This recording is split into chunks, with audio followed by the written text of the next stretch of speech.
Last Epoch evolved over the last 3 years from a glorified tech demo during Kickstarter to the game it is today. What started out as a side quest in real life, programming after work, turned into a dev studio with over 60 people working there full time on the next great ARPG. It is something to be proud of for sure, as 11th hour games. Today, I will revisit the last 3 years and show you, including footage, what the game was like and how it matured over time.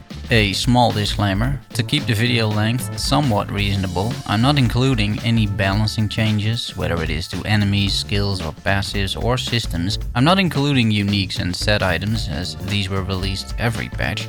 I'm hardly covering Arena, because that hasn't essentially changed the last 3 years. I'm just going to tackle significant game changes made over the years. Our journey starts early 2019. Last Epoch has been in development for a few years, and pre-alpha and alpha are completed. A select number of early Kickstarter backers played the game, but for the rest of us mortals out there, we were waiting. Or, well, waiting. To be honest, I had no idea this game was going to be released. I saw Ziggy D play it on a sponsored stream at some point. It looked cool, so I bought the game in May 2019, just a few days after it officially released into early access. Not too much later, I would really get into this game and started creating content myself, which I've been doing for 3 years now. On the 30th of April 2019, Last Epoch released into early access with patch 0.7.0. It had a campaign with 4 chapters, and if you're wondering, that is from the start until you beat Harton on the Dreadnought, the big ship.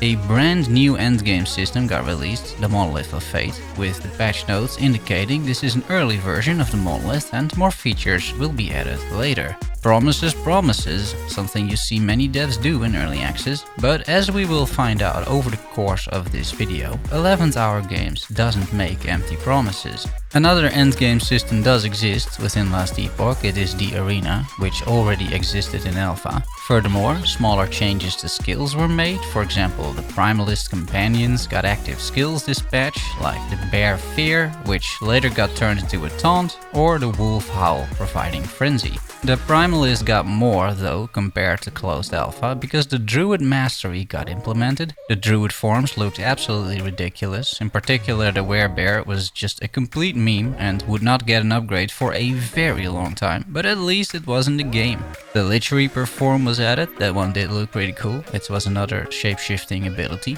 The Paladin Mastery got added, and this is roughly how the game launched. And as we dive further into the video, you will realize everything that was missing at its early access launch, which might surprise you. I cannot show you footage, by the way, of 0.7.0 and 0.7.1 because I couldn't run the game. It was so horribly optimized back in the day that I tried playing it and I shelved it for a bit, only to return in full force in patch 0.7.2. So you see the footage from that patch primarily for a bit until we reach later versions. Performance is still an issue up to this day, but thinking back to the early days, it has come a long way as well. June 2019, patch 0.7.1 dropped. This patch saves your progress in the monolith runs. Believe it or not, but progress actually wasn't saved at launch. You logged out, or swapped characters, or crashed, not unlikely back in the day, and your run was gone. The monolith looked completely different as well, as it was just a menu with 2 choices, and then you were in an echo.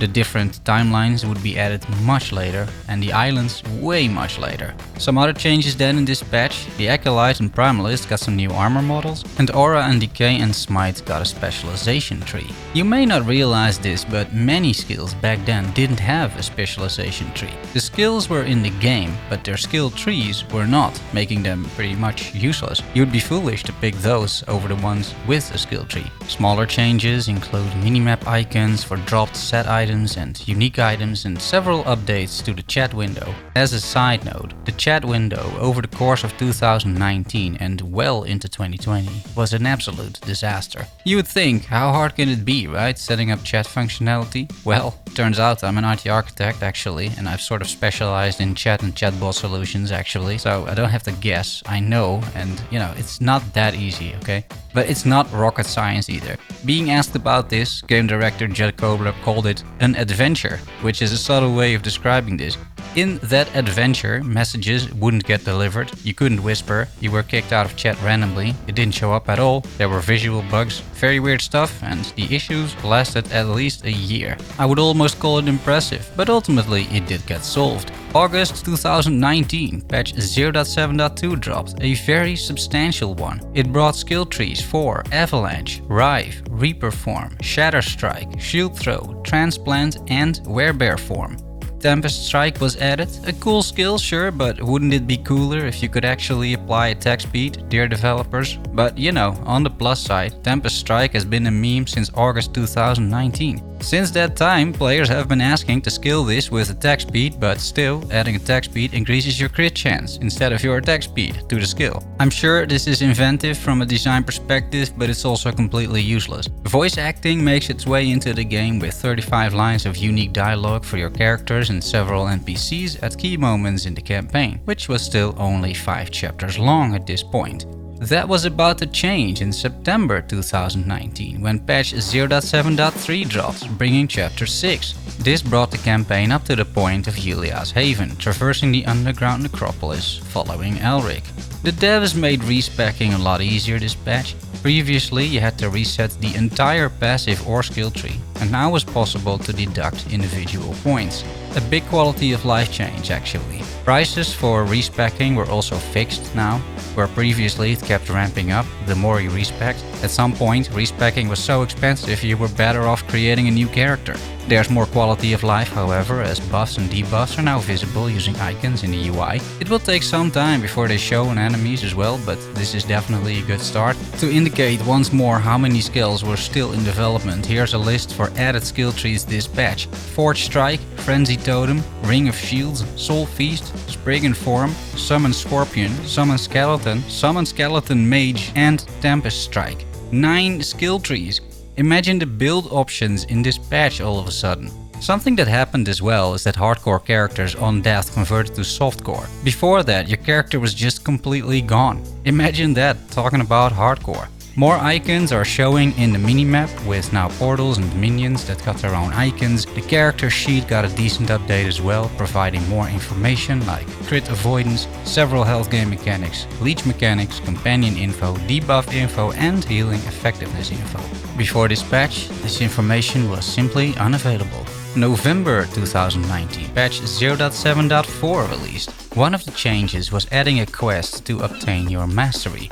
Previously, you would just spec 25 passive points in the tree and you would get your mastery of choice. And that was it. Since 0.7.4 it was more of an event to give it some gravitas. You would travel to the end of time, talk to some NPC, fight your way to an altar and then pick the mastery of your choice, similar as it is today.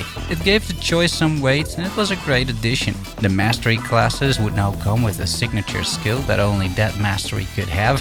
Storm Totem for Shaman, for example. Time rifts got added to the campaign. These occurred when bending time in such a way that you could travel to different eras while remaining in the same physical location. That location would just completely change depending on the era. For example, it would be ridden with void monsters in the Ruined era. We got 3 new skills: Maelstrom, Disintegrate and Static. That also means Disintegrate is a useful skill for over 2 years now, so that's good to know. 3 skills got skill trees, namely Enchant Weapon, Judgment and Manifest Armor. The first implementation of node tooltips was added, making nodes a lot easier to read. It would give at a glance an overview of the main upsides and downsides of a node.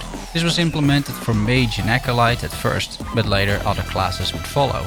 The potion system got another rework. In the very early days, potions worked a lot like they do in Path of Exile. You gained charges for the single potion when slaying enemies. This got changed early in beta, or even before beta, into the system which dropped potions on the ground and you had to walk over them to get the potion. Reason for this change was to make the fights more interesting. Walking over to a potion was actually a risk in some cases. Not everyone was a fan though back in the day, and the changes weren't implemented too well either. Patch 0.7.4 solved some issues with the potions, for example that hitting bosses would now drop a potion from time to time. Before it didn't do that, meaning that fighting a boss without ads was very difficult. A bit like in PoE if you think about it. Unlike Path of Exile, Last Epoch didn't really have many other defensive mechanics just yet.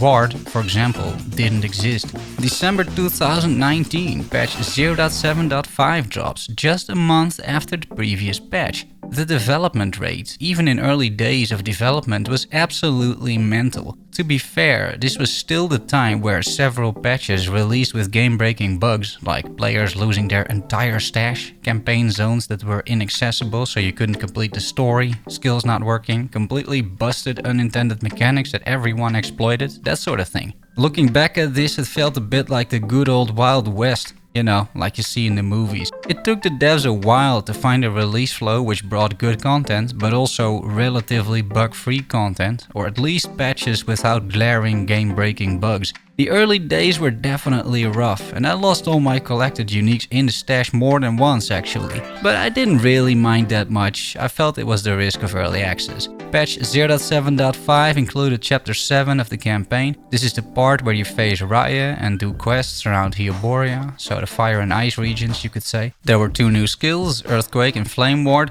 Sigils of Hope for the Paladin got a skill tree. The Gambler was introduced to the game, in my opinion one of the worst changes ever made to Last Epoch. Back in the day, however, people had so much gold and no way to really spend it that I think it drove the change more than anything else. The issue was with the Gambler, you could get literally anything from him, including all set items and all random dropped uniques. By gambling on the right basis, you could guarantee a unique if you had enough gold.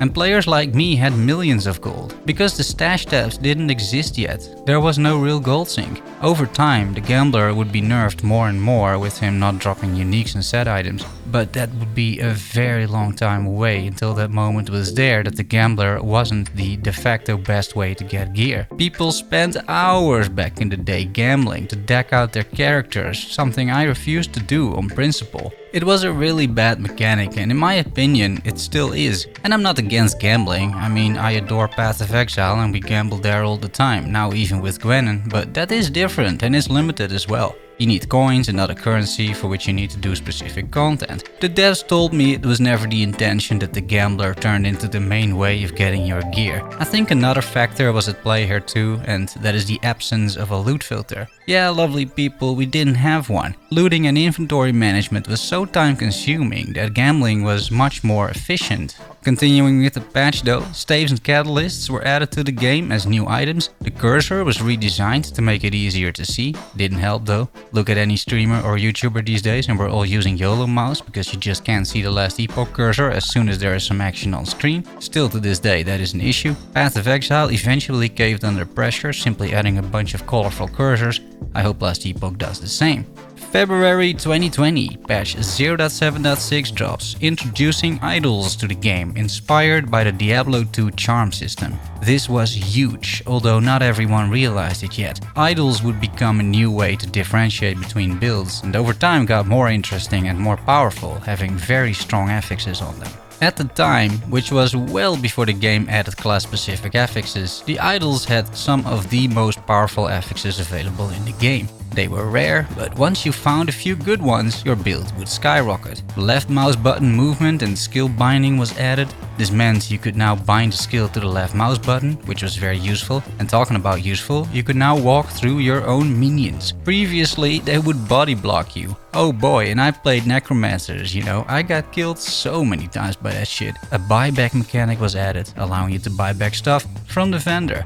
Just one new skill got added this patch, Arcane Ascendance for the mage. The crafting window got a significant UI overhaul, one of many to come. It featured a weird flyout panel that back in the day the devs were a fan of. Someone in the UI department saw a flyout panel in another game I think and thought this is what Last Epoch needs right now. It wasn't, because it was really annoying to use, just another click for no reason, but it would take a while before the last flyout panel would disappear, to never return again.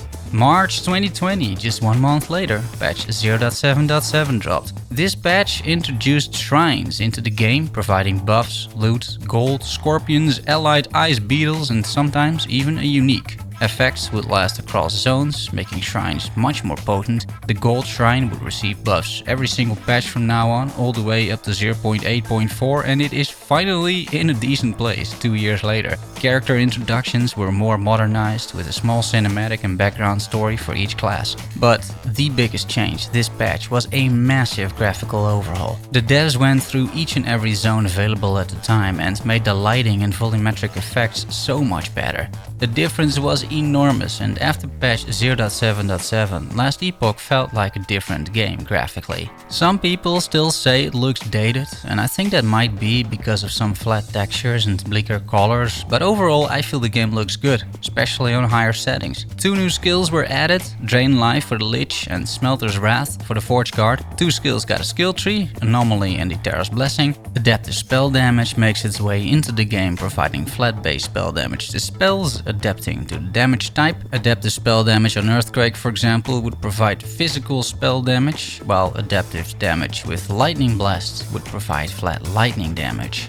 This made adaptive spell damage very versatile and very important in builds. The user interface saw a big overhaul this patch again, including the overlay map, minimap, action bar and character sheet. May 2020, patch 0.7.8 dropped. This is the first time that Judd Kobler started making videos, Chris Wilson style, telling us about the patch. It's a nice touch, I feel. This patch gave us chapter 8, where we venture into the regions of Thetima and battle Lagon, the worst and buggiest boss fight in the game. Even today, Lagon is still bugged, his deadly beams not in line with his animations. It's just a poorly designed boss overall, I feel, a Kitava inspired battle but worse in every possible way. I hate Lagon with every fiber of my body, it's just so freaking bad. Lagon aside, the chapter was great, with cool looking new locations, very water inspired, and the level design was once again top notch. The patch brought a stash tab system. You could color stash tabs, give them icons, sort them in folders. It had everything you needed and then some, with sorting and search functionality. One of the best stash systems in the entire ARPG genre, and for free.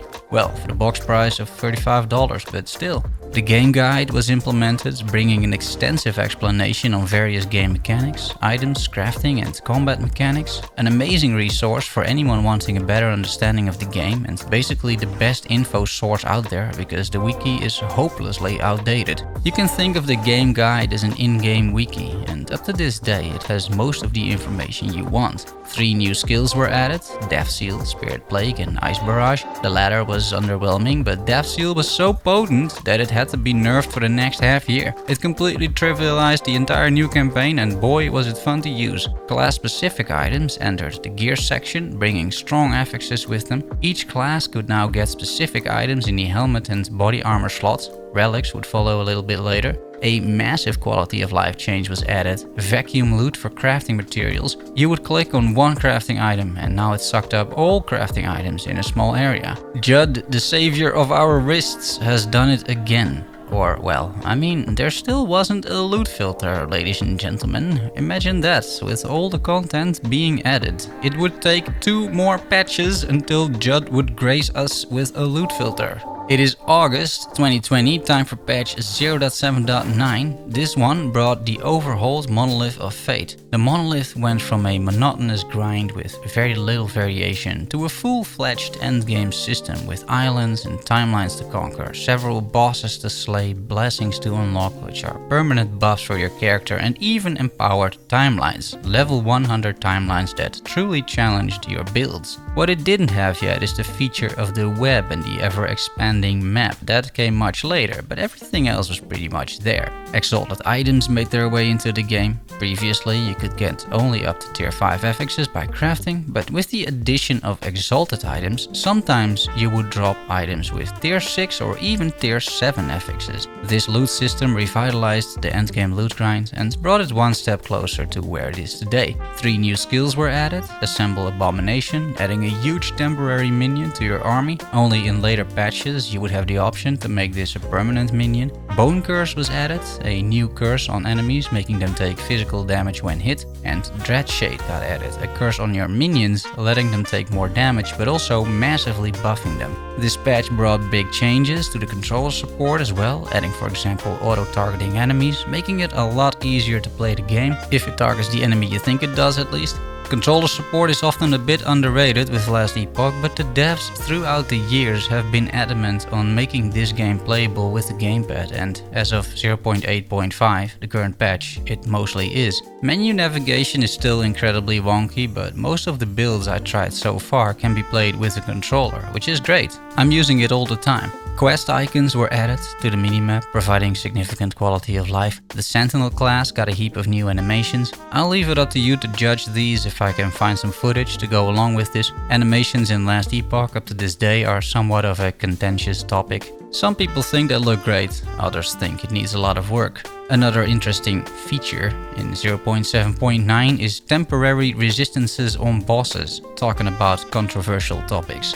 It is around this time, roughly 1.5 years into early access, that overpowered builds and power creep are starting to become apparent. Bosses get one-shot all over the place, in particular by certain content creators. The devs don't like this, because they spend time designing these bosses only to see them getting demolished within a second, so they come up with this idea of temporary resistances at the start of a fight. This backfires, however, as it turns out a lot of players didn't like the implementation and felt the game shouldn't be balanced around the 0.1% of players, some of them cheating as well, that would one-shot bosses. Slowly but surely this change was toned down until not much remained of this. Afterwards, it seems the devs had given up a bit on trying to somehow deal with super strong builds. Instead, they started implementing more and more content that even these builds had a tough time completing, which I feel is the right approach. October 2020, we are finally getting loot filters in patch 0.7.10. After 1.5 years of painstakingly going through every piece of loot, learning the names of affixes and just mentally exhausting yourself by sorting inventory, the suffering is over. Loot filters are here, what a day. The loot filters are made completely in-game,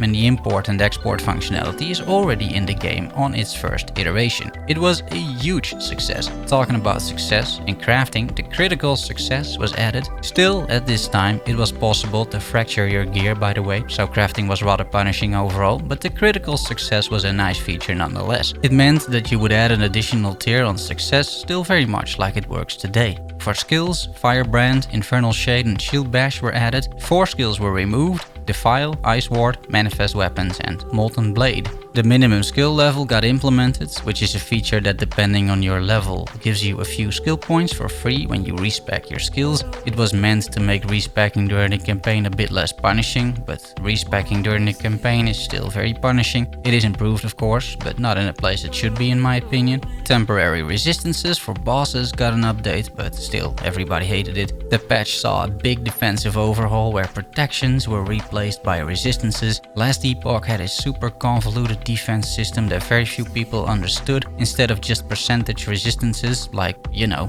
any other ARPG out there, they somehow had protections, and the math was just so weird on that. Most players didn't have a clue what was going on. This lasted for a while, but ultimately the devs decided it wasn't worth innovating in this department. A good choice, and they just implemented resistances like in any other game. And everyone now just understands what to do, which is to get res capped. Finally, the UI for skill trees got an overhaul, and one of the things that was added were the small little icons indicating damage types per skill. Very useful. December 2020, the first major patch makes it into the game. We're going from 0.7.10 to 0.8, a milestone. This massive patch added the Rogue, including 2 mastery classes, 17 skills and skill trees, 46 class-specific affixes and a whole bunch of character models. Daggers were added too. The patch brought dual wielding, initially for the Rogue of course, but also Primalists, Sentinels and Spellblades could dual wield. For Arena, the devs added golden keys, which lets you start the arena at wave 80. Item affinity was added, making it much more likely that a bow drops for a rogue and much less likely that a bow drops for a mage. This had and has fairly big consequences because you should farm on the correct class or the loot simply won't drop. And to top it off, Last Epoch updated their logo as well. In February 2021, patch 0.8.1 dropped, adding 3 new level 90 timelines to the Monolith of Fate. Back in the day, that was exciting. Now I wish these didn't exist because they're in my opinion the worst part of the progression towards empowered timelines, just adding to the grind, although the recent changes in the latest patch have definitely improved this grind. But we didn't know that back then and we were happy with this. Furthermore, all timelines got an empowered version in this patch as well. Itemization got a small overhaul too, moving a lot of defensive affixes to the suffix department while simultaneously buffing them, making it much easier to get res capped and fix your defenses. This was a welcome change because there was a lot of feedback regarding itemization and that it really wasn't all that fun to do. In addition, tier 6 and tier 7 affixes were buffed, meaning your exalted items became more powerful, making it even easier to gear. Class-specific affixes were added too in the form of plus level ones, so +2 to Fireball for example, something the devs said they didn't initially like, but implemented anyway, and it's been a lot of fun finding those on gear and tuning your builds. A new defensive mechanic, Endurance, was added, something mainly used by Primalists and Sentinels. At implementation, because it wasn't really kept in any way, you could make your entire health bar effectively take 60% less damage, which resulted in utterly broken builds. Fun times, but it didn't last too long of course. Something pretty huge that was added was Tooltip DPS, finally showing us the actual DPS of skills, although in reality it wasn't the actual DPS, more like an estimate. As Mike later revealed on streams, the way this works isn't that the DPS is super accurate, because that's just very hard to achieve right now. Instead, the calculations work with preset settings, which in turn have a lot of assumptions. For example, that a skill would hit 3 enemies, and then that is used to calculate DPS. It's fine, it works most of the time, but just don't trust this thing entirely. 2 new skills were introduced, Surge and Warcry. Also 2 skills were removed, Fire Shield and Flanking Strike. The Primalist animations got an overhaul, leading a whole slew of future changes that would overhaul all other classes too, except the Rogue. The success of these overhauls is debated, as animations to this day still feel stiff to people, but overall it has been an improvement to what it was. In May 2021 we get patch 0.8.2. A massive change here is the new monolith, which is basically the monolith as you know it today. What previously was a very binary experience without much player control and player choice has turned into this massive system with islands, timelines, stability and much more player control, both when it comes to the paths you can take, progression, but also loot, corruption, boss farm strategies and much more. Patch 0.8.2 laid the foundation for another year of monolith improvements, something that is needed because the system is far from perfect, but I remember how it used to be and this was such a massive improvement. The mono brought more variety in terms of echoes, the beacons were added, the Shade of Orobis in its 5 versions was added, arena echoes were added, and the corruption system, which provided in theory endless content, especially for the more no-life players out there. I have been, and I still am, critical about the monolith because it definitely has an expiry date in terms of endgame and a lack of variety, but that is not what this video is about. I made plenty of other videos about that topic. There are additional updates as well in this patch. Every panel in the game got a UI overhaul. The crafting panel, for example, with the infamous flyout menu. That was short-lived, but it was fun. The passive panel changed from a portrait to a landscape design, with skills from left to right, making it a lot more like Grim Dawn and making a lot more sense on a monitor. Overall, massive improvements across the board. The idle pouch got changed or nerfed, depending on your view. It went from a 4x4 to whatever shape it is these days. No more stacking 4 huge idols, which is unfortunate, but understandable. The Blessings panel was added as well. The world map got an overhaul. It was cool to see the new map, although the text was really hard to read. This was fixed 1 or 2 patches later due to feedback. The minion AI got an overhaul with them attacking monsters closer to you more frequently. 2 new skills were added, Summon Stormcrow and Volatile Zombie. In September 2021, patch 0.8.3 went live. This is the first time Last Epoch starts naming their patches, with this one being called The Sands of Majasa, a reference to a new chapter in the campaign where you travel desert areas and cross swords with plenty of enemies.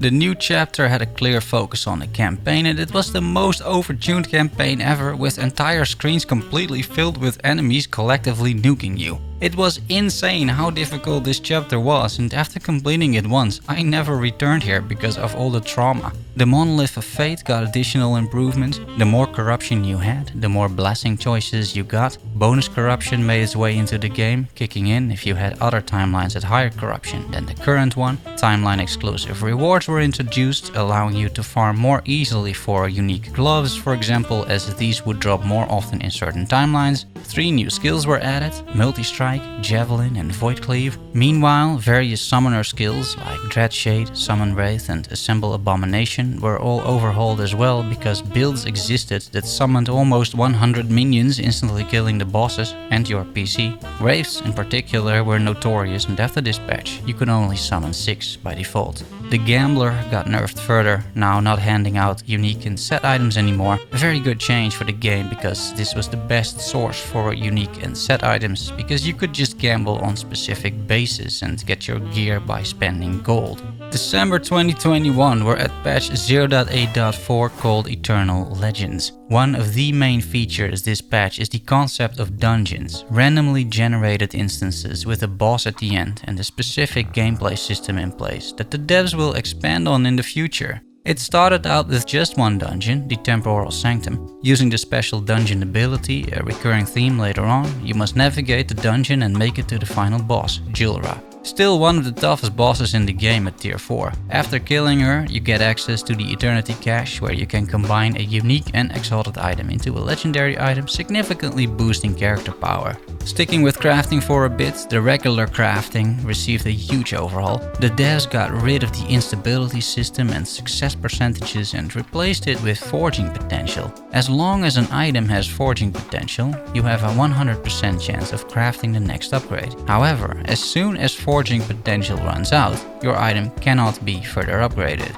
Overall, this change was received well, because with the new system you couldn't break items anymore. Fracturing was a massive pain and would completely destroy items. The new system wasn't necessarily easier, but it changed in a way that lets you fulfill the potential of items instead of breaking them, which just feels a lot better. The game saw a massive druid overhaul with reworked werebear, reworked Spriggan form, and adding a completely new and totally ridiculous form, the Swarm Blade. You're a bug in that one. It's original, sure, but in my opinion nonsensical too. Overall though, these changes were once more well received by the community, also because the animations of all the new forms and a bunch of overhauled skills were very exciting, and it made Druid feel much better to play. 2 more skills got introduced to the game, Upheaval and Umbral Blades. The character screen got an overhaul much more akin to Diablo 2 or PoE, with animations and all. The only thing missing is a campfire, but this one does have a super massive black hole in the back. I guess that's worth something as well. Then some UI changes. The world map was reworked, now making it actually legible. Quite nice. Enemies displayed the status effects and ailments under their health bars, which is a massive improvement. A much smaller change is done to the campaign, where you don't need to complete the entire campaign anymore to get all idle slots and passive points for your character. By doing most quests, and there are online checklists to help you out there, you can get all idle slots and 8 passive points by the time you finish the Ice chapter, which can be done in 4 or 5 hours. You could still complete the final 2 chapters for a total of +2 to all attributes, but most people don't feel that's worth it. And ladies and gentlemen, those are the highlights. At the moment we are in patch 0.8.5, but that patch is still receiving hotfixes, balance changes and small overhauls, so I won't be including it in this video. I will still make an individual review video about this patch, as I always do, so subscribe if you're interested in that. I would also like to thank the devs here for helping me out, filling in some of the gaps in my memory, and I hope you can see how this game has evolved and will keep evolving until it is finally released. The future of Last Epoch should be a bright one, mostly, and I will make a video about that too someday. For now, I'm glad this one is done. It was a lot of work and writing and researching, so, you know, if you enjoyed it, give it a like, maybe share the video. It helps me out a lot. Thanks for making it to the end, and thanks for watching. See you soon. Love you all. Bye bye.